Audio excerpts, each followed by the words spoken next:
My name is Arifin Ahmad. I'm from Malaysia.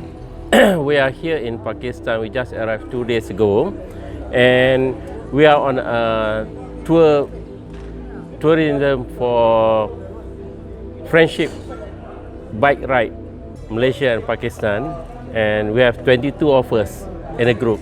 The hospitality is very good here, and I like the food, and I'm looking forward for more delicious foods in Pakistan, and also for a nice view.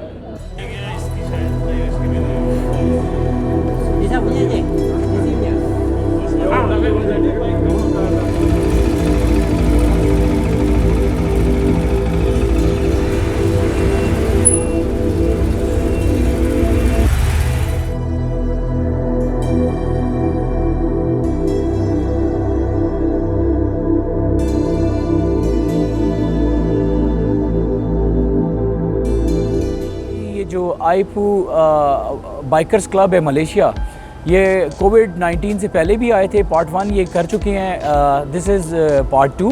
तो हमारा बहुत अच्छी itinerary है, हम इसमें चिलम जोश जो फेस्टिवल है कैलाश का उसको भी कवर कर रहे हैं, और हम इसमें 3 पासेस को क्रॉस करेंगे, लवारी, चंदूर पास, मालाकंड तो आज की है, और उसके बाद अगर खुल गया तो बाबूसर पास, और इसके अलावा हम हिंदू कुश, हिमालया और कराकोरम उसको भी एक्सपीरियंस करेंगे 2 व्हील्स के ऊपर।